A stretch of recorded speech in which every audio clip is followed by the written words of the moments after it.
Voilà, donc nous commençons cet enregistrement. Nous sommes dans l'introduction du sujet. Quelques chiffres pour cadrer le sujet de la diversité et de l'inclusion en entreprise. 80% des DRH et dirigeants considèrent que c'est un avantage compétitif, c'est valorisé sur le marché et par les collaborateurs.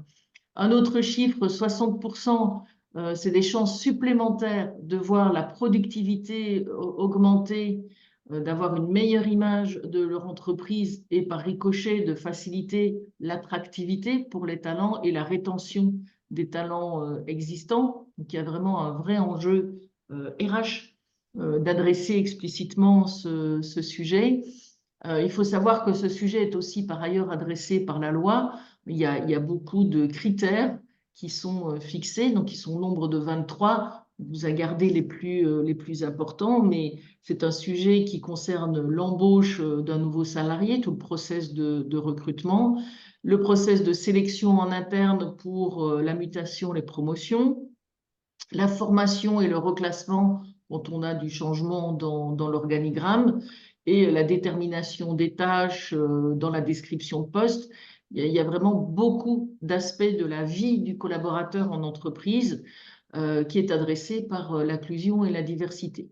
Donc, je pense que nos partenaires RH autour de l'écran ne diront pas le contraire, que ce soit en France ou en Suisse. D'accord? Tout à fait. D'ailleurs, Donc, je crois que le nombre de ouais. critères a augmenté récemment. Et Pardon, Julie, j'ai pas voilà. entendu le Non, non, je début. disais oui, tout à fait. C'est un sujet qui est très important et où d'ailleurs ils ont augmenté encore récemment le nombre de critères. Je crois qu'on est passé à 25. Voilà. D'accord, même encore plus que 23, tu dis. Ouais, ouais, ouais. Intéressant. On le constate par le nombre de partenaires que vous êtes autour de l'écran aujourd'hui, que ça a l'air effectivement d'être un sujet qui intéresse. Est-ce que dans les coachs indépendants, vous avez envie d'ajouter quelque chose qui vous paraît particulièrement important, peut-être une évolution que vous voyez chez vos clients sur le sujet? Oui, c'est Xavier. Florence ici. Moi, je vois une vraie évolution chez les clients qui s'emparent tous du sujet, que ce soit les fonds d'investissement avec lesquels je travaille de manière peut-être plus étroite qu'auparavant, ou les différentes boîtes de tech. Et c'est pas forcément un nice to have, mais ça devient un incontournable de l'attractivité, avec de vraies différences d'approche, plus pour certains, plus d'affichage et pour d'autres qui visent vraiment l'efficacité, la productivité au détriment peut-être des effets d'annonce quelquefois. D'accord, merci. Oui, c'est intéressant cette vue de la fenêtre des fonds d'investissement. Pascal, Barbara, vous qui travaillez aussi à l'international et parfois avec les États-Unis, ça a toujours été un sujet un peu plus Bah, vite mis en avant dans ces pays. automatiquement mis en avant dans ces boîtes internationales où la multiculturalité est automatiquement sur le dessus du panier dans les sujets à aborder. Et Oui, donc l'inclusion est très importante parce qu'elle est très sensible. oui. Et la diversité est de fait, dès qu'il y a multiculturalité, plusieurs langues, c'est automatiquement un sujet sensible et et de suite pris en charge. Ouais, ouais, ok. Super, merci. Merci pour ces avis. Et donc, rapidement, on en revient au cœur du sujet qui nous intéresse aujourd'hui sur cette thématique de l'inclusion et de la diversité. Comment Map&Match peut venir créer de la valeur. Et c'est intéressant, ce qu'on vous propose, c'est de le regarder sous trois angles différents. Le premier, c'est du point de vue du collaborateur. Ben, en utilisant son profil Map&Match, on voit de la création de valeur déjà sur l'approche en elle-même. On lui fait réaliser un questionnaire sur ce qu'il aime faire. Ce questionnaire, il est individuel. On voit dans les résultats que chaque profil est différent. Et donc, déjà, s'intéresser à ça pour le collaborateur, c'est on valorise ma singularité, rien que déjà sur la démarche. Ensuite, quand on met en perspective ce profil, ça va être je comprends ma place dans le collectif. la philosophie est chacun a de la valeur à apporter à un collectif, quelles que soient ses compétences, quels que soient ses comportements, il y a une potentielle création de valeur. Et donc comprendre sa place dans le collectif. J'active mes talents, donc je mets en perspective avec ce qui est attendu, avec ce qu'on me propose, et donc on l'invite à activer ses talents.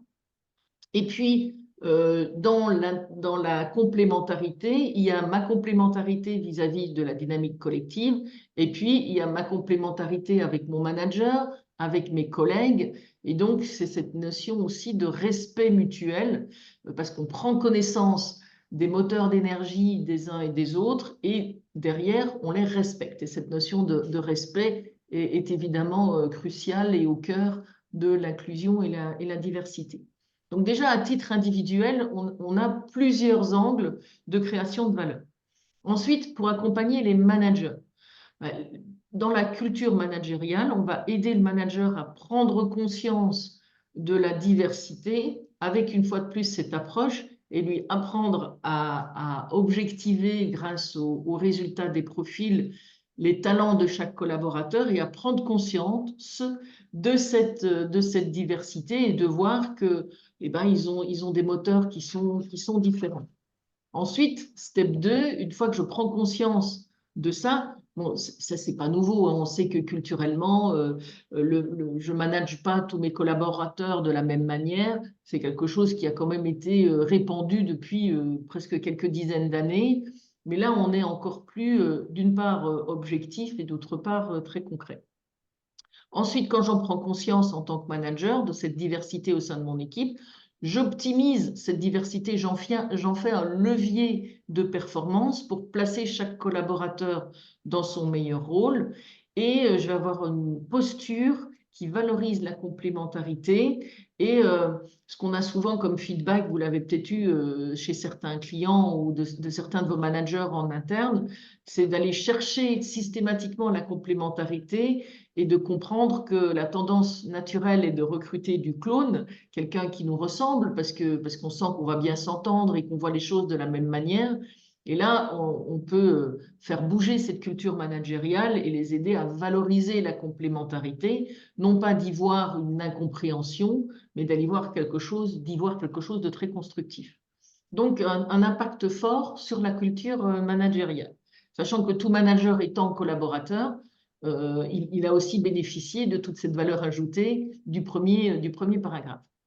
Donc, la valeur ajoutée pour le collaborateur, la valeur ajoutée pour le manager, et ensuite la valeur ajoutée pour l'organisation dans son ensemble et les équipes RH qui adressent la culture managériale et la culture d'entreprise au sens plus large, insuffler la culture managériale autour des energy skills et aller enrichir les process RH de management grâce aux energy skills, ça peut venir nourrir aussi une politique de qualité de vie au travail par un outil.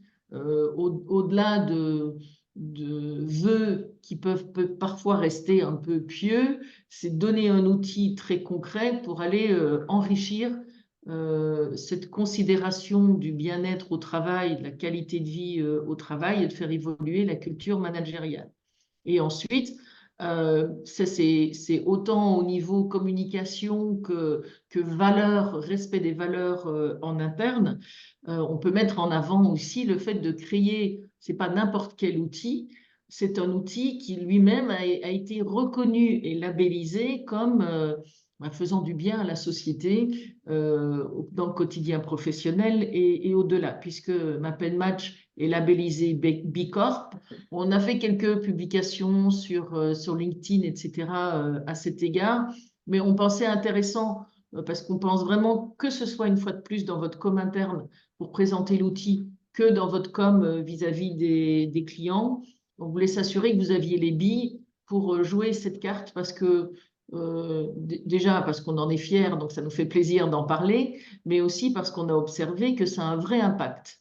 Récemment, on a eu, j'ai en tête 2 clients qui nous ont dit « Ah, en plus vous êtes Bicorp, ça me plaît, ça me parle, ça me plaît. » Et entre 2 prestats et entre 2 outils, eh ben, clairement, ça peut faire la différence. C'est un avantage compétitif que d'avoir ce label. Donc, je laisse Juliette vous l'expliquer. J'affiche le slide de ce projet. Et donc, je la laisse présenter ça. Oui, alors bon, faudrait que tu coupes. Oui, assez rapidement, mais c'est vrai qu'on a remarqué une certaine sensibilité auprès de certains clients sur le fait de travailler avec une entreprise B Corp. Et B Corp, en fait, c'est une désignation, c'est un label qui est vraiment basé sur une évaluation qui est assez rigoureuse, qui confirme que Map & Match a un impact positif sur l'économie et sur l'intérêt public général. Et donc, ça se base vraiment sur sur 5 piliers qui vont être les collaborateurs, l'environnement, les clients, la collectivité et la gouvernance. Et dedans, on inclut la diversité et l'inclusion comme un des piliers, il me semble, de collaborateurs. Et donc, on a fait un vrai travail dessus avec Map & Match. Et c'est vraiment quelque chose que vous pouvez mettre en avant avec vos clients. Et donc, on en a rappelé on profite pour rappeler notre mission et nos valeurs qui ont découlé de ce gros travail de labellisation. Et moi, j'aime bien faire le parallèle. B Corp, c'est un peu le bio ou le fair trade pour un produit. B Corp, c'est l'équivalent pour une organisation. Si vous avez des questions par rapport à ce label, n'hésitez pas à m'envoyer un petit mail, on pourra en parler plus en profondeur. Top, merci. Merci Juliette. Est-ce que quelqu'un parmi vous, vous avez déjà eu l'occasion d'évoquer le fait que Map & Match était B Corp ou pas encore? Pas encore. Non, j'ai remis le son. Ok. Donc voilà, à avoir en tête, pourquoi pas, ça peut faire la différence. Donc, tout ce cadre étant posé, on est d'accord sur l'actualité du sujet et le besoin de l'adresser. Voilà, comment créer de la valeur pour chacun, le collaborateur, le manager et toute l'organisation. Et concrètement, dans l'outil Map & Match, comme on l'adresse souvent, comme je disais en introduction, c'est à travers la caractérisation, c'est-à-dire sur cette thématique de l'inclusion et de la diversité, quels talents vont être particulièrement sollicités. Et donc, on vient sur ce travail de caractérisation. Donc, on vous propose une caractérisation qui est, comme on a déjà fait l'exercice lors de Kofi, c'est une proposition, d'accord? Donc, c'est une base de réflexion qu'on a pu avoir, nous, au sein de l'équipe, mais qui peut être tout à fait adaptée selon peut-être le contexte de votre entreprise ou le contexte de votre client et qui peut être soumis, qui peut être challengé comme ça nous est déjà arrivé. J'en profite pour refaire un très court rappel sur une petite évolution de la caractérisation de poste, hein, donc pour des missions individuelles ou des rôles attribués à un individu, puisque nous parlons maintenant de RT5. Le R représente toujours la responsabilité, d'accord? Donc par souci de cohérence, aujourd'hui, nous parlons de RT5, les responsabilités clés, les RC5, les attendus complémentaires. Et nous avons maintenant les RI5 qui sont des irritants souhaités. Alors, ça vient ajouter encore un petit peu plus de profondeur et de subtilité à la définition des attendus, parce qu'on s'est rendu compte que ça nous a manqué parfois d'avoir ce petit ajout. Je vous prends un exemple très concret. On a des attendus qui sont sur le pilotage, sur la hauteur de vue. Donc, je vais avoir des RT5, peut-être des RC5 dans le rouge. Je vais peut-être avoir un RC5 dans l'idéation, dans la réflexion, dans le jaune, pour garder de la cohérence entre des concepts. Et donc, pour insister sur le fait que je recherche un profil qui va solliciter des talents autour de la hauteur de vue et de regarder les choses dans leur globalité, peut-être que je vais avoir un irritant expert souhaité. C'est-à-dire qu'on sait très bien que l'expert va aimer aller deep dive dans les détails de la connaissance et maîtriser le sujet en profondeur. Mais là, on veut marquer le fait qu'on ne souhaite pas que la personne ait cette appétence et qu'elle perde du temps par rapport aux attendus spécifiques de ce rôle à aller très profondément dans la maîtrise de la connaissance. D'accord? Donc, c'est une notion qui n'est pas obligatoire, hein, on est d'accord, mais qui est une nouvelle possibilité d'aller compléter vos caractérisations. Et on reste toujours sur des maximums, ça n'a pas changé. 4 RT5, 5 RC5 et 4 RI5. Dans notre pratique récente, on est allé jusqu'à 2 irritants, mais ce n'est pas forcément nécessaire d'aller chercher plus que ça. Donc revenons à notre thématique du jour qui est la diversité et l'inclusion. Qu'est-ce qu'on va chercher en priorité? Alors, on a pris l'hypothèse d'un manager de l'inclusion, c'est-à-dire quand je manage mon équipe, ma culture managériale de l'inclusion et de la diversité, qu'est-ce qu'elle va aller solliciter? Bon, on est en management, donc on a toujours ce RT5, hein, cette responsabilité clé de fédérer l'équipe autour des enjeux partagés.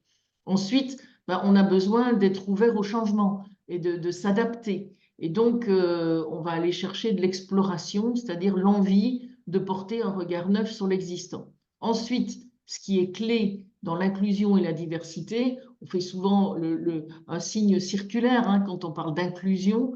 Donc, on va aller chercher du jaune dans cette dynamique du lien et de la cohérence de la régulation. On va aller chercher la connexion pour échanger, pour discuter, pour donner des infos et en récolter, être le relais du partage d'informations et de la médiation, parce qu'on veut chercher du gagnant-gagnant.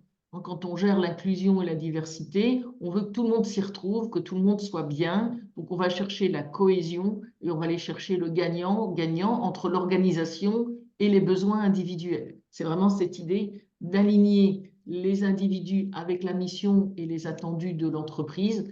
Donc, la diversité, ça se gère pour du gagnant-gagnant entre les parties prenantes. Ensuite, on se dit, de manière complémentaire, on va venir solliciter d'autres talents. On a une attente de stratégie, parce que la diversité et l'inclusion, c'est s'adapter à chacun, etc., en gardant le cap, en gardant, quand on disait ce gagnant-gagnant entre l'entreprise et l'individu, le gagnant de l'entreprise, c'est sa vision à long terme, c'est le cap et c'est le point d'atterrissage dont on a besoin. L'anticipation, pour prévoir, pour avoir un coup d'avance, hein, c'est ça l'anticipation de l'éclaireur, c'est de dire qu'est-ce qu'on va pouvoir changer. Donc, on a l'exploration qui est être prêt à changer son management ou la manière d'inclure la personne. Et puis, évidemment, de ne pas le faire à l'aveugle, mais d'aller anticiper les risques et d'anticiper les opportunités et la valeur ajoutée que ça va créer. Évidemment, je vais avoir du bleu parce qu'il faut un peu prendre de recul dans cette gestion de la diversité et de l'inclusion. Le conseil pour écouter, pour aller chercher des bonnes pratiques aussi qui se font en matière de diversité et puis de mettre en cause ses propres bonnes pratiques. Et puis le coaching, parce qu'on cherche le succès des personnes, on cherche le succès de son équipe. Donc, on a cette recherche d'efficacité et orientation résultat qu'on trouve à la fois dans le manager et dans le coaching. Donc, c'est l'accompagnement, l'organisation des tâches et du poste et l'accompagnement au quotidien pour soutenir dans la diversité et soutenir la singularité. Et enfin, on a un dernier RC5 dans la réflexion, parce que tout ça doit se mettre en place dans un souci de cohérence, de combiner des idées, des perceptions différentes de manière productive et de rester cohérent. Donc, on va s'aligner avec la stratégie, on va s'aligner avec ce qu'on perçoit des personnes dans une volonté d'amélioration et de faire mieux. Et enfin, est-ce qu'il y a un irritant que l'on va rechercher? On sait que l'appétence de la formalisation et de répéter des modes opératoires et d'être dans la formalisation, ça peut peut-être être un frein. Donc, je vais aller rechercher quelqu'un qui voit vraiment ça comme un frein. Donc, je ne vais pas du tout solliciter cette formalisation et je vais au contraire être dans de bonnes conditions si c'est un irritant de la personne. Est-ce que, alors, d'une part, il y a cette nouvelle notion d'irritant, mais est-ce que vous souhaitez réagir sur cette caractérisation? Est-ce que ça fait sens? Est-ce que vous auriez mis autre chose? C'est ouvert à un feedback. Est-ce que quelqu'un souhaite ajouter quelque chose?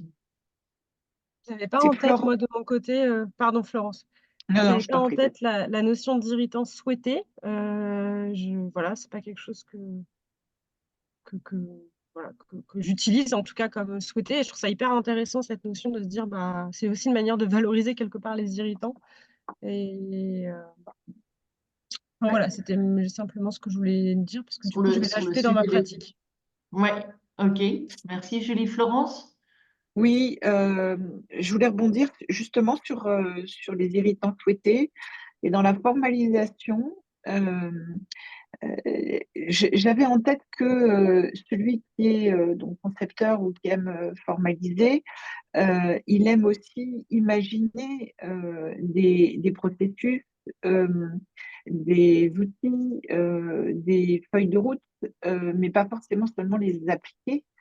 Ne doit-on pas, pour s'assurer de quelque chose qui soit efficient, d'un management euh, diversité mais efficient, d'aller vers du pratico-pratique, auquel cas, est-ce que la formalisation est vraiment un irritant? Est-ce que ça fait du sens de le mettre là, plutôt que à minima, de le laisser neutre, quoi? Hmm. C'est une bonne question, je comprends ta remarque.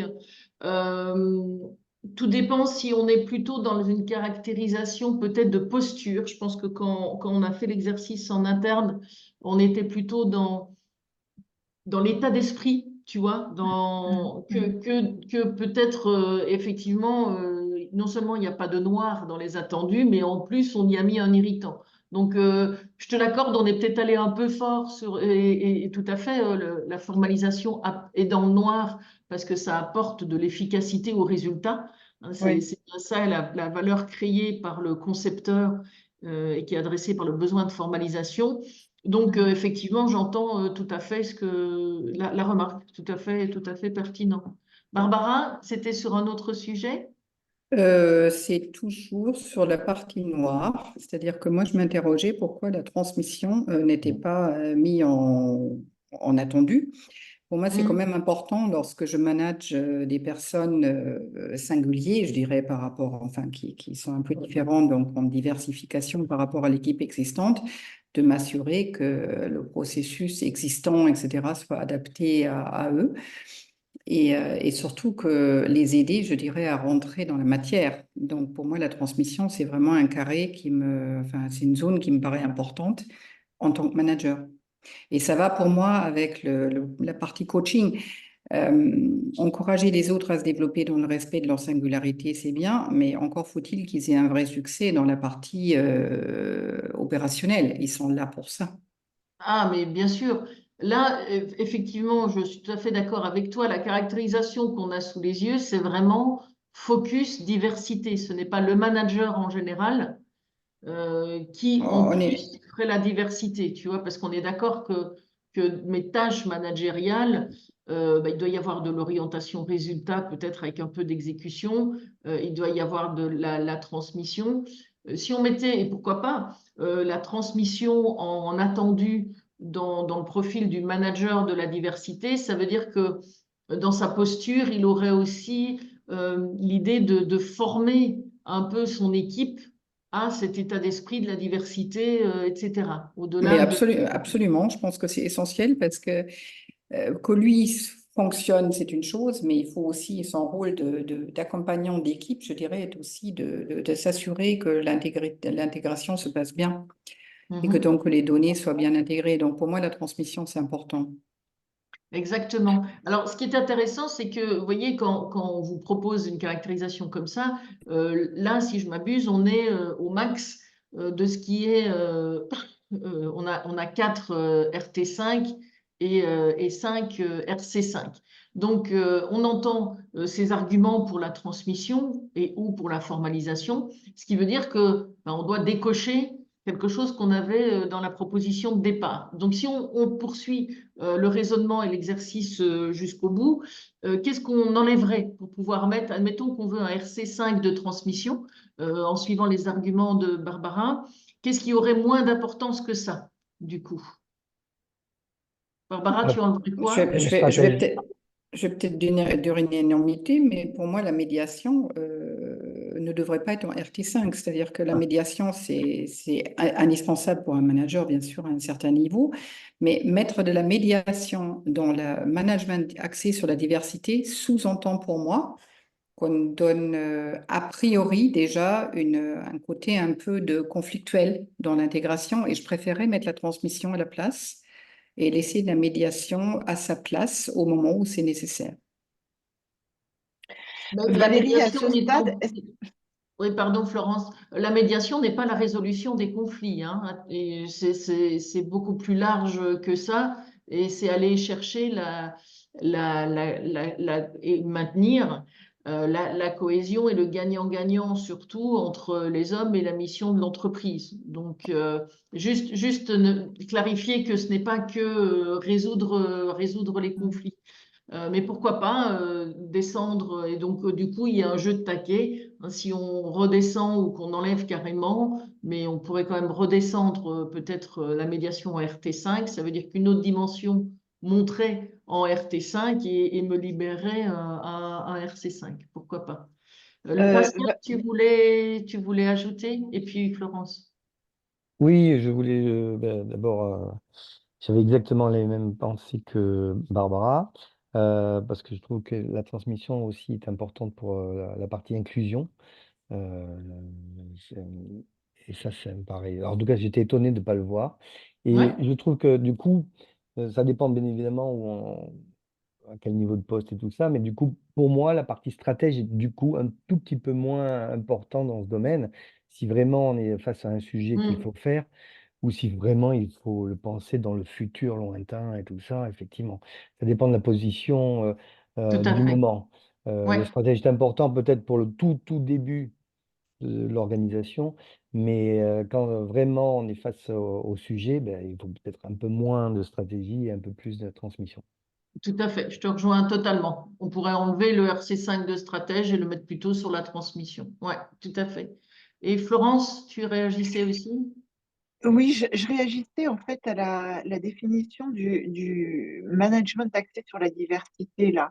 Est-ce qu'on parle d'un manager qui doit gérer une équipe diverse et avoir un style de management inclusif, ou est-ce qu'on parle d'un manager qui doit bâtir une politique d'inclusion et donc un manager D&I parce que c'est pas du tout la même chose.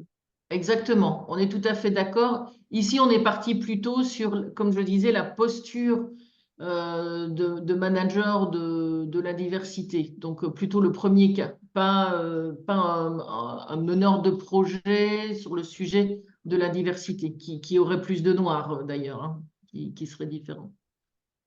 Ok, Laurent, d'accord. tu as Alors, levé la main? Oui, déjà j'ai l'impression effectivement qu'avec la caractérisation actuelle, il y a peut-être une ou deux personnes, hein, effectivement, après ça dépend de l'organisation et en tout cas les ingrédients sont là évidemment. Je me posais la question de l'affronteur, effectivement, comme c'est quand même encore nouveau le sujet de, de l'inclusion, de la diversité, enfin nouveau en tout cas, toutes les entreprises sont certainement pas égales les unes par rapport aux autres sur ce sujet. Il faut certainement un peu de tempérament d'affronteur pour aller convaincre, pour aller faire tomber des résistances, amener de la conviction. Voilà, donc je pensais à ça. Oui, et là aussi, tout à fait, c'est intéressant. Merci Laurent. C'est là où aussi on s'adapte à la culture de l'entreprise, au moment. Hein, c'est un peu aussi le sens de ta remarque, Florence. Est-ce qu'on est en lancement du sujet ou pas? Et en lancement, effectivement, bah, comme la théorie le dit, ça sollicite le challenge et l'appétence de l'affronteur. Donc, voilà, cette base de travail est à challenger par rapport au moment, par rapport au poste de la personne qui est concernée, par rapport à la culture d'entreprise, etc. Merci en tout cas pour ces réactions. Alors, ce que je voulais également ajouter, Valérie, excuse-moi, c'est que par rapport aussi à la question entre le stratège, par exemple, et le transmetteur, ça peut être aussi une question en fonction du degré de management. C'est-à-dire que si on est sur un manager de proximité ou un manager de manager, on ne va pas forcément se situer non plus sur les mêmes talents. Et là, quand je regarde comme ça, en tout cas, mais c'est aussi pour avoir vos retours, quand je regarde la caractérisation, on est en phase, enfin, je veux dire, en ligne projectionnelle et on est surtout en lancement de mise en œuvre d'un management de la diversité. Et on est moins sur la partie, par exemple, aussi dans la continuité et le faire en sorte que ça devienne pérenne. Donc, je pense que ça dépend, comme tu dis aussi, peut-être de où on se situe, à quel moment on se situe dans la phase de maturité de l'entreprise par rapport aussi à ce sujet-là. Et que forcément, ça va faire un peu bouger les lignes, quoi. Oui, tout à fait. Nous, dans nos exercices, quand on y réfléchit en interne, quand on met un RC5 de stratégie, c'est toujours dans l'idée de garder le cap. C'est quand on est face à une situation, alors c'est pas forcément établir la stratégie de la diversité à long terme, mais c'est dire à un moment, il faut pas faire du clientélisme ou du short term, d'accord? Comme la stratégie, c'est le long terme, c'est de dire, oui, enfin, il ne faut pas vendre son âme au diable, ou il faut, enfin, vous prenez toutes les expressions qu'on peut imaginer, mais voyez l'idée, c'est de dire, il y a une nécessité d'écouter, d'adapter, d'anticiper, de chercher le gagnant-gagnant, mais il ne faut pas oublier aussi que il faut garder le cap. On ne fait pas de clientélisme non plus. Donc, ça peut être vu, ce RC5 de stratégie, dans cette optique-là aussi. Mais je te rejoins totalement, Julie. Tout dépend des enjeux aussi de la politique, etc. C'est pour ça que on a des bibliothèques de caractérisation qui vont bientôt arriver dans la plateforme. Vous pourrez appeler ce type de caractérisation, mais elles seront toujours modifiables parce que c'est extrêmement important que vous y mettiez votre patte. Et puis, là, c'est nous, entre experts Map and Match, qui donnons notre avis. On est tout à fait d'accord sur le fait que, in fine, ça doit être aussi validé par soit votre management en interne, soit votre client. On est d'accord. Nous, Map and Match fait une proposition. Vous l'appropriez avec le contexte de l'accompagnement. Et in fine, c'est l'utilisateur final qui va y mettre son grain de sel aussi et sa vision des choses. D'accord? Donc, ça sera toujours modifiable et mettable à votre sauce.